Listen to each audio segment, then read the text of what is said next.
Kapag may tattoo, abay bad boy. Yan ang nakagisnang paniniwala ng ilan tungkol sa sining. Pero ang isang tattoo artist po, pinatunayang wala sa dami ng tinta sa balat ang kabutihang asal. Nasa frontline ng balitang yan, si Bea de Guzman. Permanenteng tinta mula ulo hanggang paa at pati na rin sa mismong mga mata. Kilalanin natin si June Eric Gabriel, isang tattoo artist na kilala bilang Solar Boy. Soulja Boy, tell.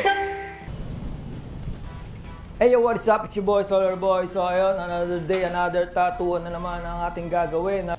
Tubong Nueva Ecija si Eric. High school pa lang daw noon nang matutunan niyang gamitin ang henna art o yung pansamantalang tattoo para may pandagdag baon sa eskwela. Bagamat hindi nakapagtapos sa kolehiyo, sinuwerte naman daw siya sa edad 19 at nakapagpatayo ng sariling tattoo shop si Eric. Naging daan ito para lalo siyang mamulat sa mundo ng tattoo art.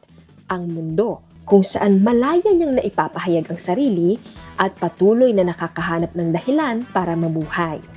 Importante sa amin na alamin namin yung karakter ng tao bago namin lagyan ng art.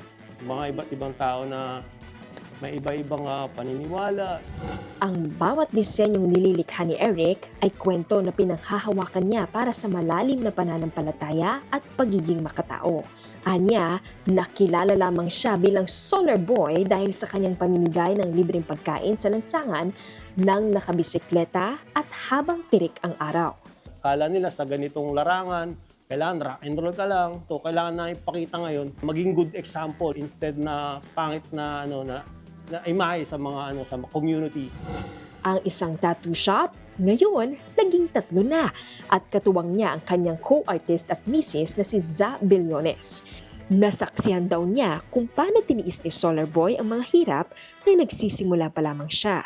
Pag meron siyang gusto, gagawin niya lahat para magawa niya or makuha niya yung gusto niya. Malikot kasi yung malikot yung utak niya. Iba siya mag-isip. Ang eyeball tattoo, isang paraan para i-level up pa ang kanilang sining. Pero 2 taon muna nila itong pinag-isipan at pinag-ipunan. Each eyeball cost 20,000. Siyempre worried ako. Mata yun Ayun, nakita ko yung struggle niya. Kasi yung while healing, may mga pinagdaanan siya na nakakatakot, nakakakaba. Malayo na ang narating nila sa larangang napili. Pero anila, wala itong katapusan. Tulad nito, hanggang mamatay. Ayun. Kala kasi nila, yung artist andyan lang yan. Wall hanger or nasa balat lang on anything art nga. Pero pagka pinurso mo ng pinurso yan, malayo. Pwede kang dalhin yan ng malayo Bukod sa tattoo shops at invitations abroad, unti-unti na ring natutupad ang pangarap nilang makatulong sa kapwa artists, lalo na yung mga nasa probinsya. Si RJ, mula pa sa Davao.